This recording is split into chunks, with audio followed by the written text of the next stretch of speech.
Assalamualaikum warahmatullahi wabarakatuh. Alhamdulillahi rabbil alamin. Wassalatu wassalamu ala asrafil anbiya'i wal mursalin, nabina wa habibina Muhammadin wa ala alihi wa sahbihi ajmain, wa man tabi'ahum bi ihsanin ila yaumiddin. Sahabat Kausar Channel rahimakumullah. Pada video kali ini kita akan membahas kisah Abu Hanifah berdebat dengan seorang raja ateis. Sahabat Kausar Channel rahimakumullah. Abu Hanifah bernama lengkap Nu'man bin Thabit, ulama fikih generasi paling awal yang merupakan pendiri mazhab Hanafi. Beliau merupakan seorang tabi'in sebab pernah bertemu dengan sahabat Nabi sallallahu alaihi wasallam, Anas bin Malik, dan beberapa peserta perang Badar. Lahir di Kufah pada abad 1 Hijriyah dan meninggal di Baghdad pada abad 2 Hijriyah. Abu Hanifah tidak hanya ahli di bidang fikih, tetapi juga ilmu tauhid. Salah satu gurunya ialah Syekh Hamad bin Abu Sulaiman, ulama fikih kenamaan asal Kufah. Kepadanya, Abu Hanifah nyantri selama 18 tahun. Usianya masih muda sekali, 22 tahun. Ketika salah satu kerabat Syekh Hamad di Basrah wafat, beliau merasa cukup mewakilkannya pada Abu Hanifah jadi pengajar, mufti, dan pengarah dialog. Ketika mengemban tugas itulah Abu Hanifah mendapati banyak pertanyaan datang kepadanya. Syekh Nawawi menceritakan satu di antara kisah tersebut dalam kitabnya Fath al-Majid. Ulama asal Banten yang juga masyhur di Haramain itu menceritakan sebagai penguat dalil sebagaimana membantah hujah anti ketuhanan kaum ateis. Dan istimewanya, bantahan tersebut dilakukan oleh Abu Hanifah yang ketika itu masih remaja, padahal ia baru benar-benar menggantikan gurunya kelak ketika berusia 40 tahun. Syekh Nawawi pernah bercerita tentang kisah seorang pemeluk ateis di zaman Syekh Hamad, gurunya Abu Hanifah. Ia telah berhasil membungkam ulama melalui satu pertanyaan perihal keberadaan Allah Subhanahu wa Ta'ala yang tak memiliki tempat. Tetapi ia belum puas. Ia kembali menantang untuk memastikan bahwa para ulama sekitar benar-benar bertekuk lutut, tidak mampu menjawab sekelumit pertanyaannya. Masih tersisakah seseorang di antara ulama kalian? Tanyanya menantang. Para menteri menjawab, iya, Hamad. Datanglah kalian padanya, mintalah dia untuk menghadapku. Sang menteri pun mendatangi Syekh Hamad. Mereka meminta beliau untuk segera menghadap sang raja yang ateis itu. Tetapi Syekh Hamad memahami duduk perkaranya, sehingga meminta waktu senggang semalam. Beliau memahami betul bahwa ulama lainnya telah keok di hadapan sang raja. Pagi harinya, sebelum berangkat, ia menghadap Abu Hanifah, murid kesayangannya. Ketika itu, usia Abu Hanifah masih muda sekali. Kenapa Anda kelihatan putus asa?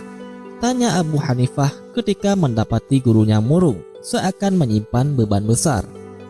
Bagaimana mungkin aku tidak berputus asa, sedangkan aku diminta menghadap raja ateis yang para ulama telah bungkam oleh pertanyaan-pertanyaannya. Selain itu, aku mimpi tidak enak semalam, terang Syekh Hamad. Apa itu? Tanya Abu Hanifah penasaran. Aku melihat rumah yang luas dan penuh hiasan yang tertanam di dalamnya pohon-pohon berbuah.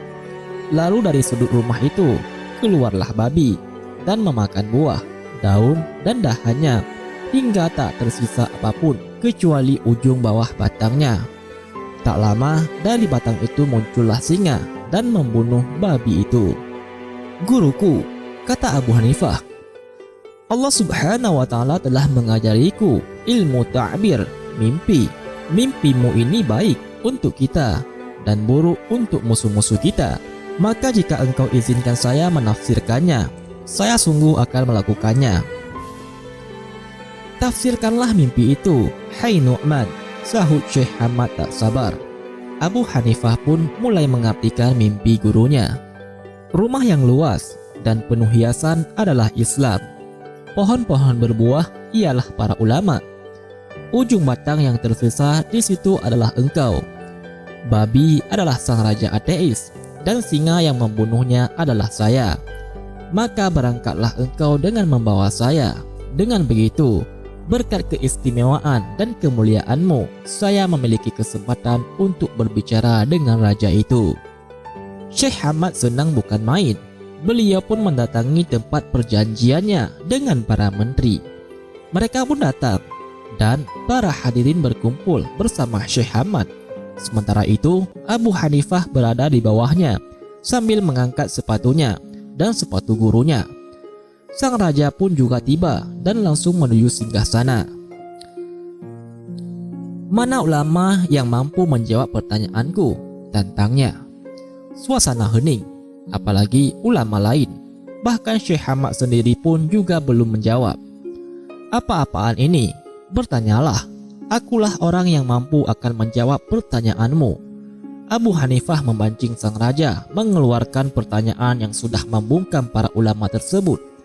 Beliau yakin akan bisa menjawab, meskipun dirinya masih teramat muda.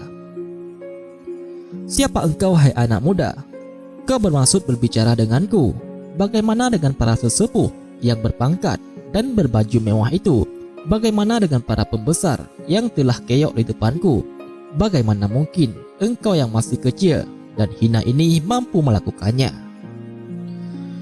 Allah tidak meletakkan kemuliaan untuk para pembesar atau yang berbaju mewah. Allah meletakkan untuk para ulama, jawab Abu Hanifah. Jadi engkau mau menjawab pertanyaan-pertanyaanku, tegas raja. Abu Hanifah mengangguk. Sedikit pun ia tak merasa gentar harus berdebat dengan raja. Di sisi lain, ia sangat yakin dengan mimpi gurunya sebelum berangkat bahwa ialah pemenangnya nanti. Ia pun mulai terlibat perdebatan, tanya jawab sengit dengan sang raja. Apakah Allah itu ada? Tanya raja itu. Iya, jawab Abu Hanifah. Di mana dia? Dia tidak memiliki tempat berdiam, jawab Abu Hanifah. Bagaimana mungkin sesuatu yang ada tidak memiliki tempat? Tanya raja itu. Buktinya ada di badanmu sendiri. Apa itu? Apakah badanmu memiliki ruh?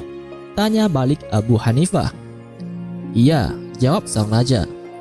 Di mana ruhmu? Apakah di kepala? Apakah di perut? Atau bahkan di kakimu? Sang raja pun kebingungan. Ia tak bisa menjawab. Untuk kali pertama, ia harus bungkam di hadapan anak muda. Tetapi Abu Hanifah belum puas dengan dalilnya. Beliau kemudian meminta segelas susu. Apakah susu ini memiliki lemak? Tanya Abu Hanifah. Iya, jawab sang raja. Di mana tempat lemaknya? Di atas atau di bawahnya? Abu Hanifah lantas menimpali. Sebagaimana ruh, tak dijumpai tempatnya. Sebagaimana juga susu, tak diketahui tempat lemaknya. Allah tidak memiliki tempat di alam semesta. Lalu apa yang ada sebelum Allah dan sesudahnya? Tanya raja untuk kedua kalinya kepada Abu Hanifah. Tidak ada sesuatu apapun di depan maupun di belakangnya, jawab Abu Hanifah. Bagaimana mungkin tergambar di pikiranku sesuatu tak memiliki awal dan akhir? Tanya raja itu. Ini dalilnya juga ada di badanmu. Apa itu? Ucap sang raja. Apa yang ada sebelum ibu jari dan sesudah jari kelingkingmu? Tak ada apapun sebelum ibu jari dan setelah kelingkingku. Maka seperti itulah Allah. Tidak ada sesuatu di depan ataupun di belakangnya, sebelum maupun sesudahnya. Masih ada satu pertanyaan lagi, kata sang raja. Setelah dua pertanyaan berhasil Abu Hanifah jawab. Akan saya jawab, insya Allah, jawab Abu Hanifah. Apa pekerjaan Allah sekarang? Mendengar pertanyaan terakhir itu, Abu Hanifah tidak langsung menjawab. Engkau kebalik. Seharusnya yang menjawab itu ada di atas singgasana dan yang bertanya berada di bawahnya. Saya akan menjawab seandainya kau bersedia turun. Sang raja turun dari singgasana mengiyakan, dan Abu Hanifah ganti menduduki singgasana sang raja. Ketika beliau di atas mimbar, raja mengulangi pertanyaan tadi. Ayo, apa pekerjaan Allah sekarang? Katanya. Pekerjaan Allah sekarang ialah menjatuhkan kebatilan sepertimu dari atas ke bawah, dan Dia menaikkan orang-orang yang benar, yang hak, sepertiku, dari bawah ke atas. Sang raja diam tak berkutik. 3 pertanyaan yang diajukan tak lagi membungkam lawan. Justru ia takluk di hadapan anak muda di bawah singgasananya sendiri. Dengan demikian, mimpi Syekh Ahmad benar.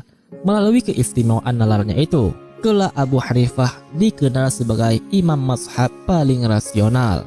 Wallahu alam bissawab.